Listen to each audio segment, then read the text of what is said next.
Hello everybody, it's Foxy speaking, and welcome to Foxy's Fun Inspirational Chats. Hello, this is episode 5, and today I will be your host.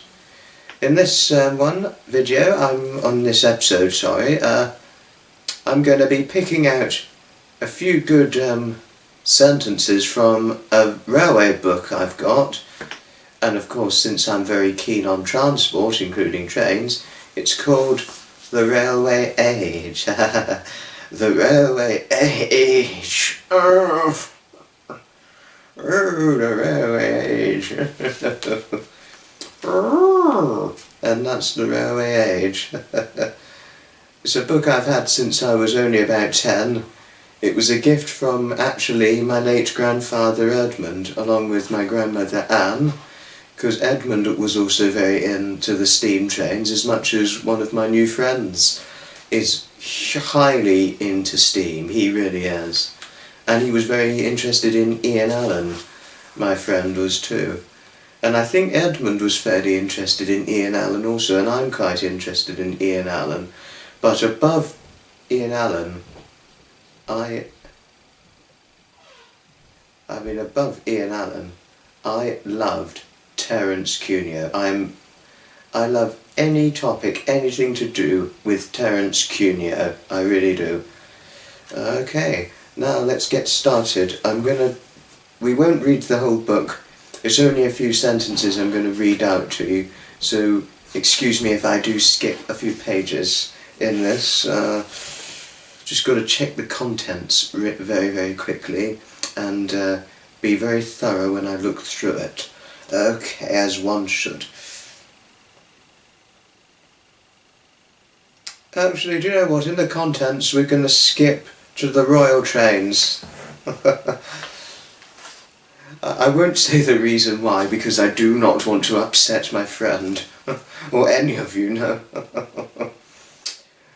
I mean, even though one of you gave me very, very good advice about other people, I'm sorry if I'm dreadfully sorry for disregarding it, but caution on the internet or over people and their well-being is quite key, I'm afraid. Right, Royal Trains. In 1842, only 4 years after the first section of the Great Western Railway from London to Maidenhead, in Berkshire, have been completed, Queen Victoria went from Slough to Paddington in a saloon fitted with crimson and white silk hangings, fine paintings and sofas of carved wood. Brunel himself travelled on the footplate of the engine.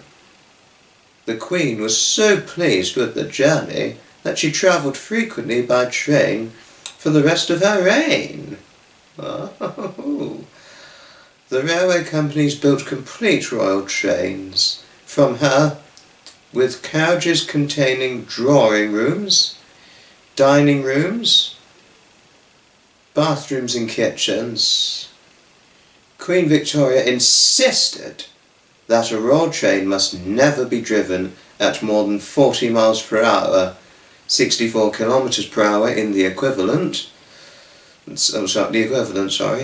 in 1850,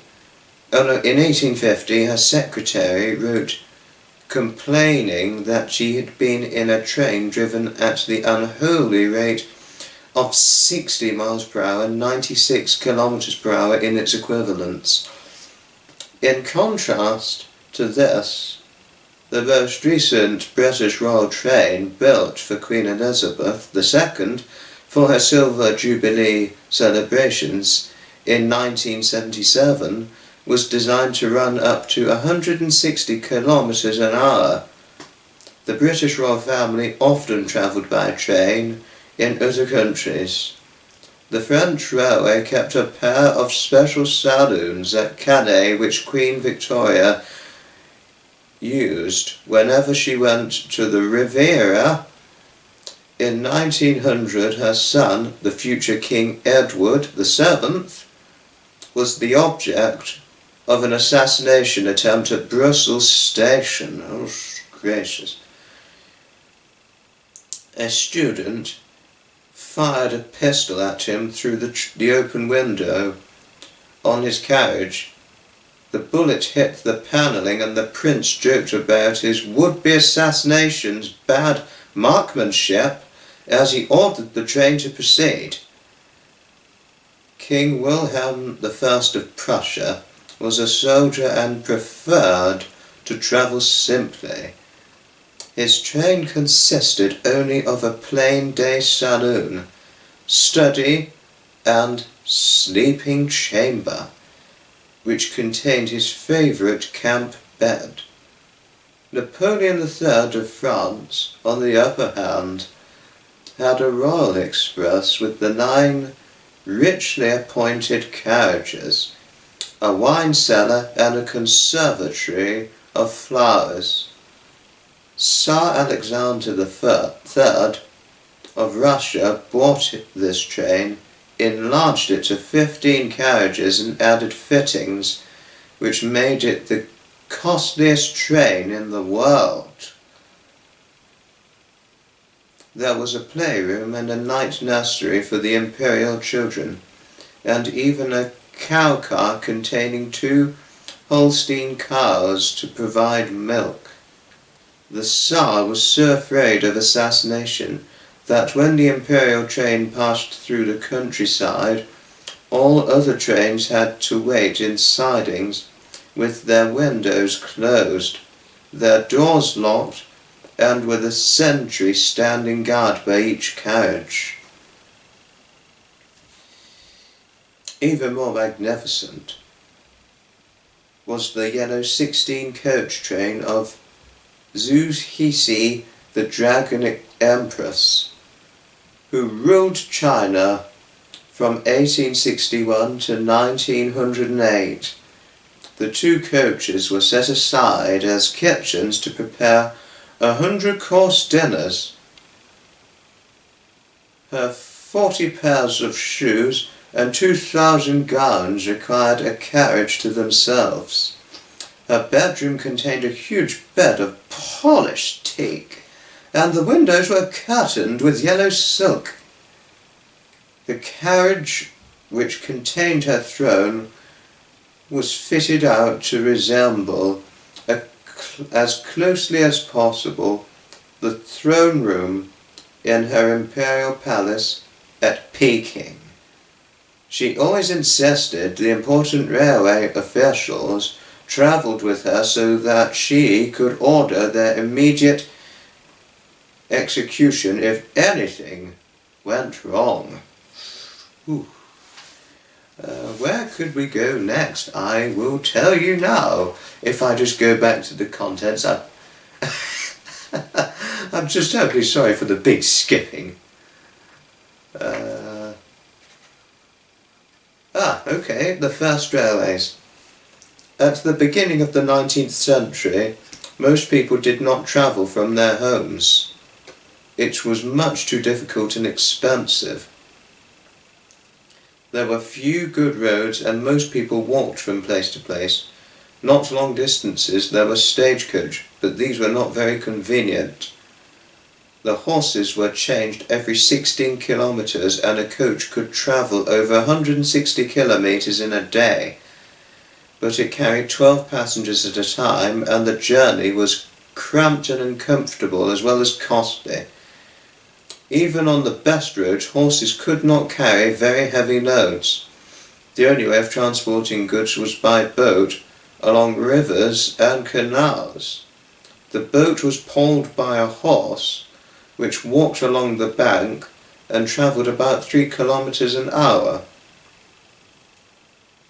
In the 18th century in northeast England, horses were also used to pull coal trucks along rails from coal mines to cargo boats at river quays. This could be called an early form of railway.